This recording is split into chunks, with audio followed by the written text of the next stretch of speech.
Right, great. Then, yeah, welcome everyone.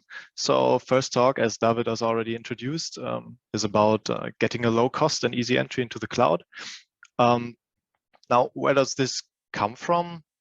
What we observe in the market and also in our talks with our existing customers and also with other companies like Gartner, or you can read that on the news, is that for some companies, it's quite a struggle to enter the cloud.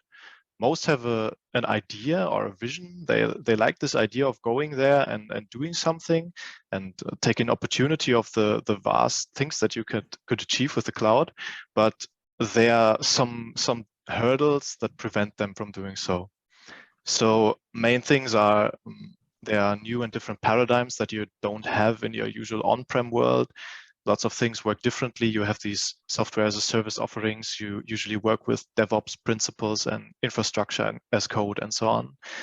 You have, of course, a different technology stack and other risks that you need to consider that are not relevant in the on-prem world, right? You have to take care a lot differently about security guidelines, and you also have the problem of not wanting to be tied too closely to a certain cloud provider.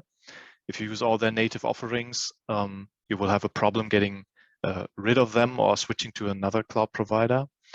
And of course, there are financial considerations, things that just work differently in the cloud. You have lots of financial models that you can use to structure your payments and to purchase these services.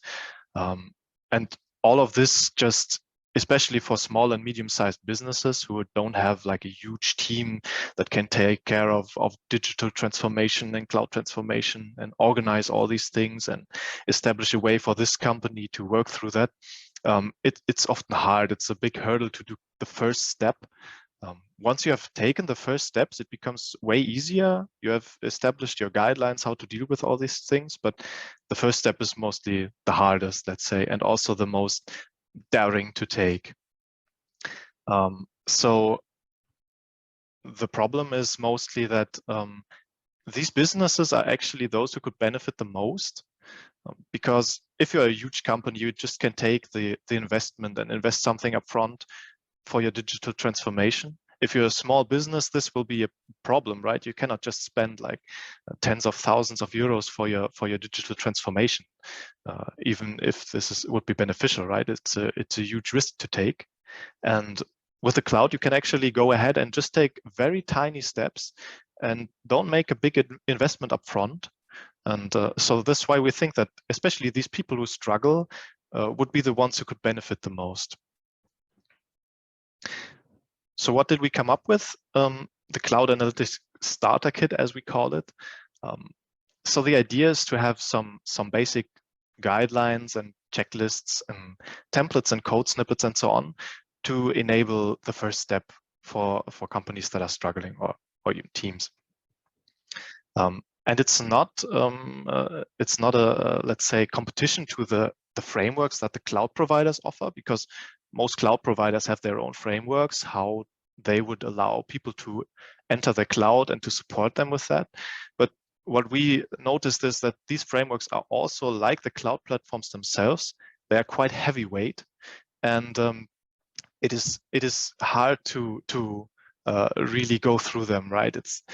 These documents have hundreds of pages, and they basically cover your whole digital transformation and become a cloud first company, so to say, with vision and roadmap and gathering all the processes and moving them to the cloud and so on.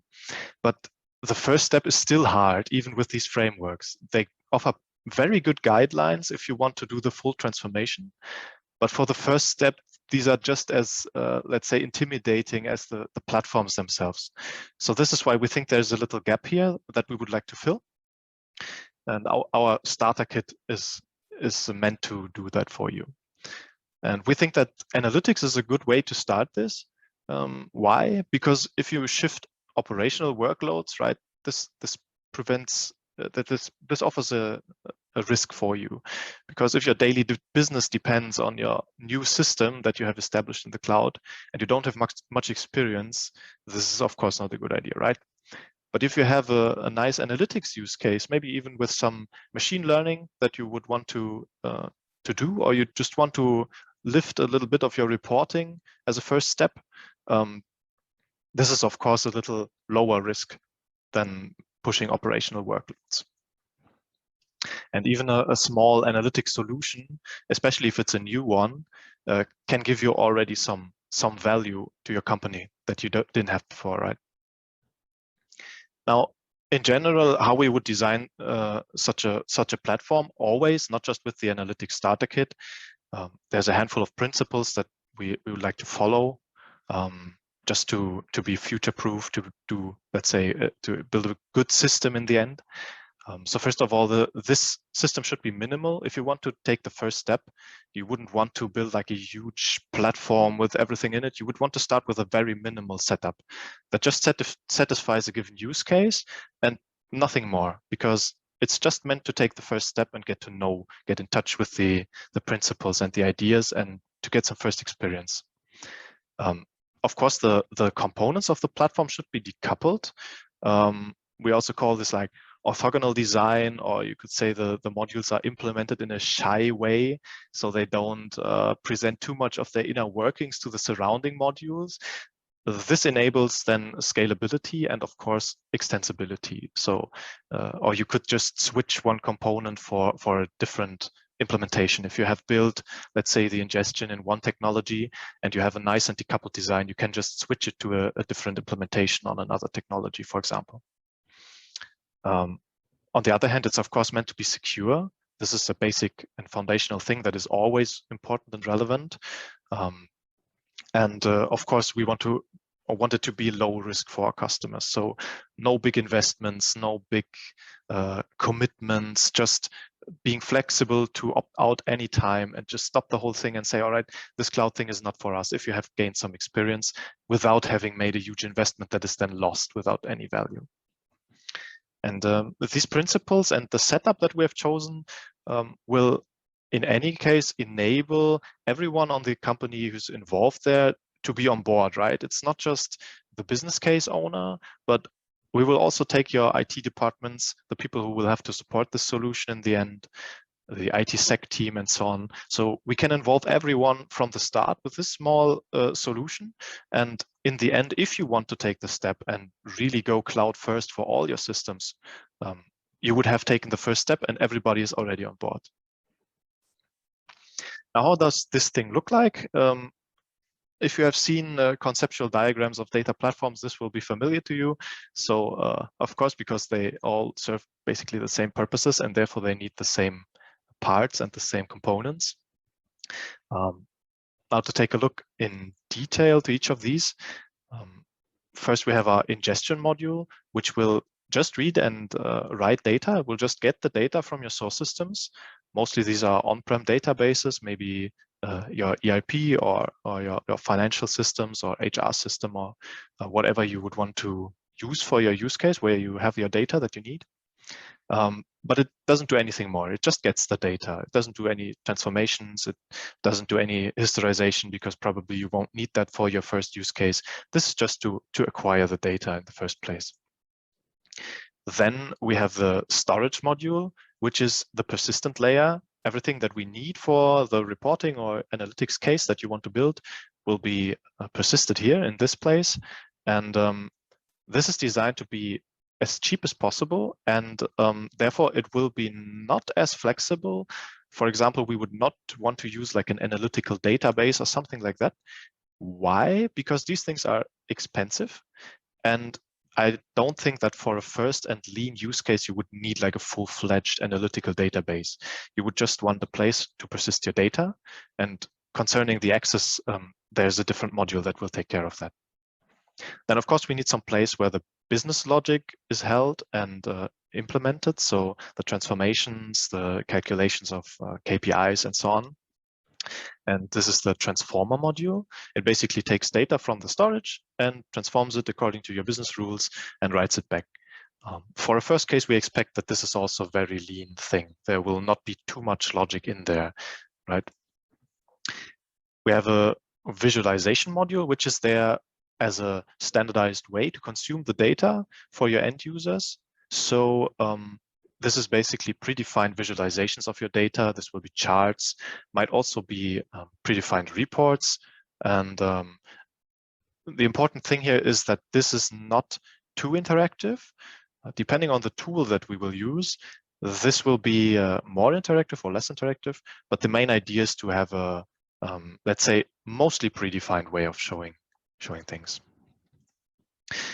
But of course, your users would want to play around with the data and do some very interactive stuff. And for this, we have an ad hoc analytics module, or this will basically be a query engine where the users can just set off queries towards the data that is stored in the storage layer.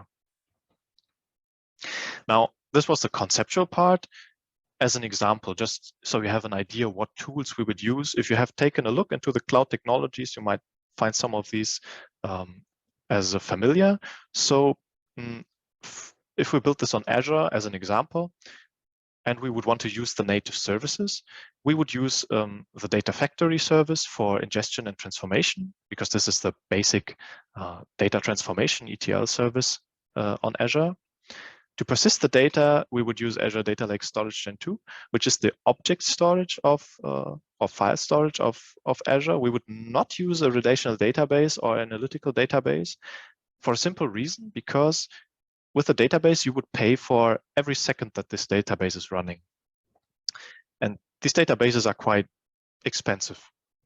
Even in small data volumes, these already incur quite some cost. So we would rather go with object storage, because these are very, very cheap. So you're talking like a couple of dollars for gigabytes and terabytes of data.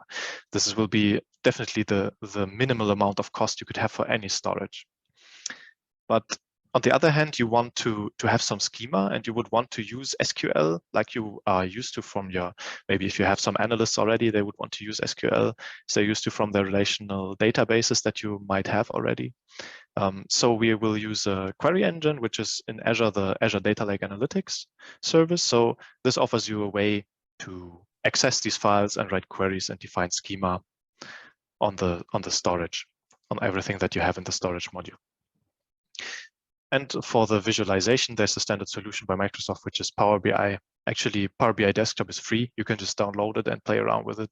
It's a great choice, in our opinion. This is just an example, right?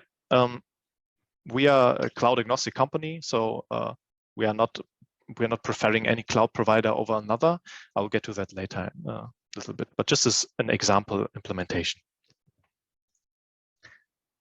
If this thing grows and it is successful and you are happy with your analytics use case and the results, then you would probably want to scale that up and add more stuff. So things that we could extend this by is maybe data governance.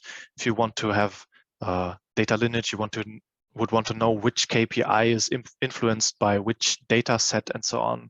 Maybe you would want to have data catalogs so your users have a better overview, which data is where and so on.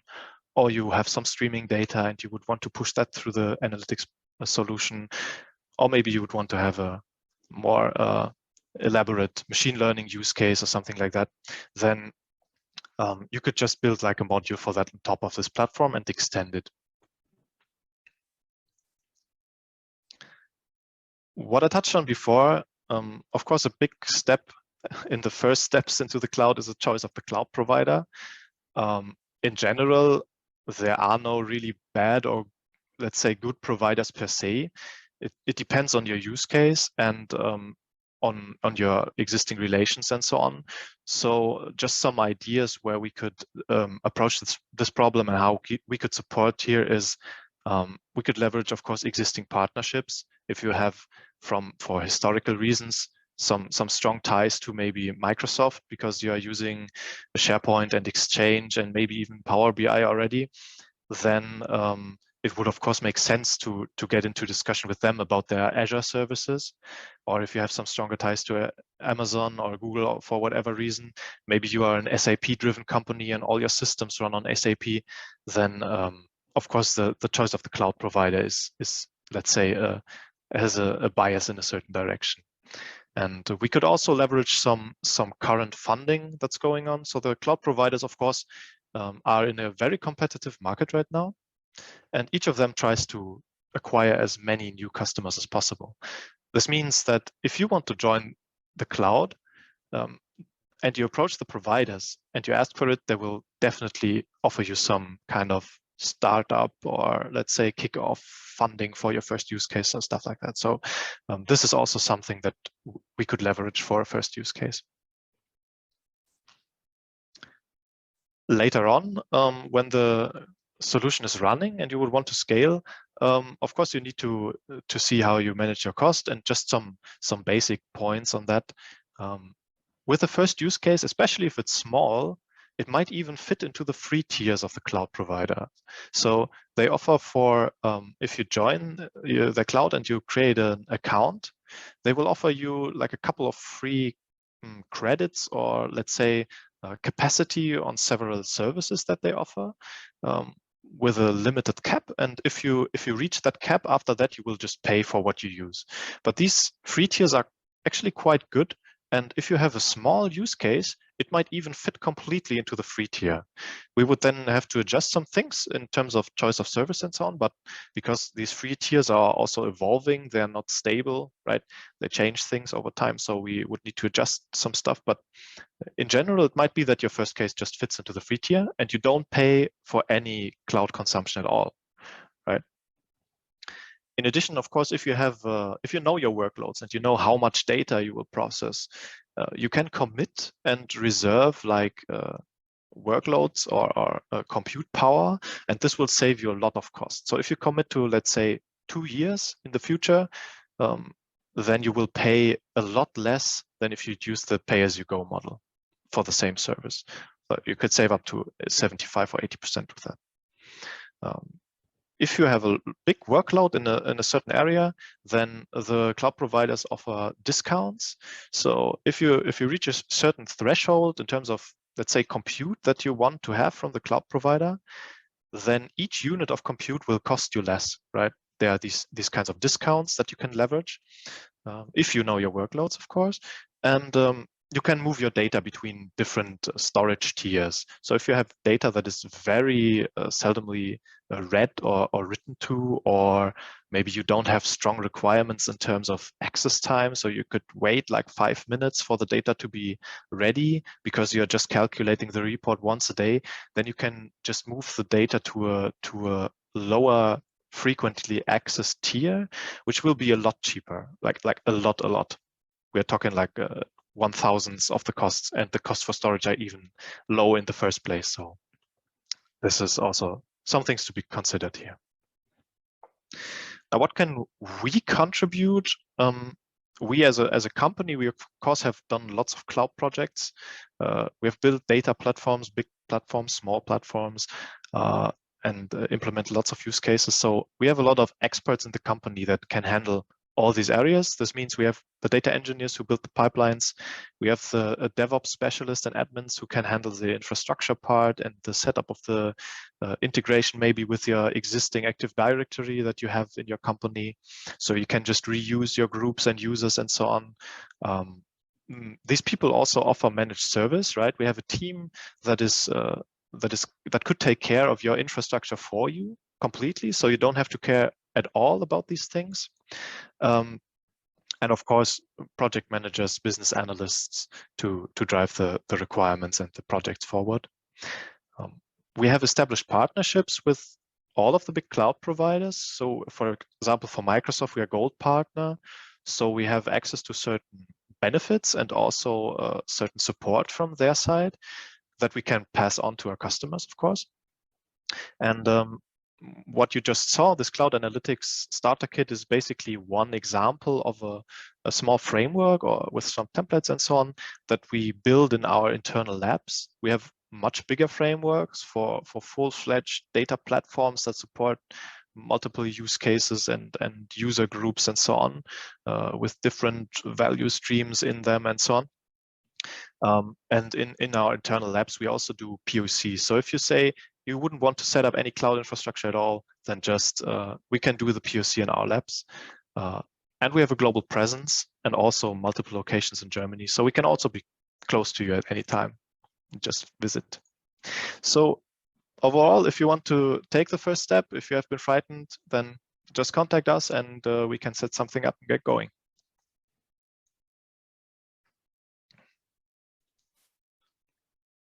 Thank you very much, Markus, for your presentation, the first presentation of today. With that being said, let's see if we have received any questions so far that we could have a look at and maybe discuss. Markus, if you have any, then please go ahead, take it from here. If not, then I would open up again, of course. If you want to share questions, please, you can use the F&A or Q&A button at the bottom of the screen with the Zoom, and then we'll have a look at that. Okay, so for now, I cannot find the question panel. Sorry. Should be down on the bottom, the F&A. Or if it's in your share screen. But I don't think we have, yeah, let's see. Yeah, so in the Q&A, we don't have any questions yet. So let's just wait one more minute. Somebody has some questions.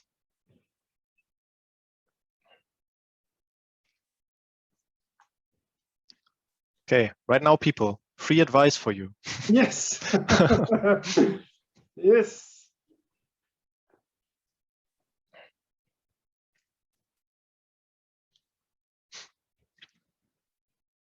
Okay, so one thing that came, how do I prevent a vendor lock-in with a certain provider? Yeah, this is like the general thing I touched on before. If we want to take a look, we also have a more dedicated session to that later on about preventing vendor lock-in with cloud providers. But in general, thing is, if you build a small solution, this is not a big deal because the amount of code and so on you will be deploying in certain services is quite small. And if you are really concerned and you would want to scale and so on, there's the possibility of building stuff in open source technologies and building it in containers. So probably on a Kubernetes cluster, you would do that. We also have solutions for that. And the thing is, if you do that, then you can just take it out of any cloud where you have built it, deploy it in your own data center on-prem or in another cloud provider's environment or anywhere, because then your solution will rely 100%, not, you don't say bare metal today, but on, let's say, virtualized metal, so just on virtual machines, or you could also use the usual bare metal infrastructure, just normal servers.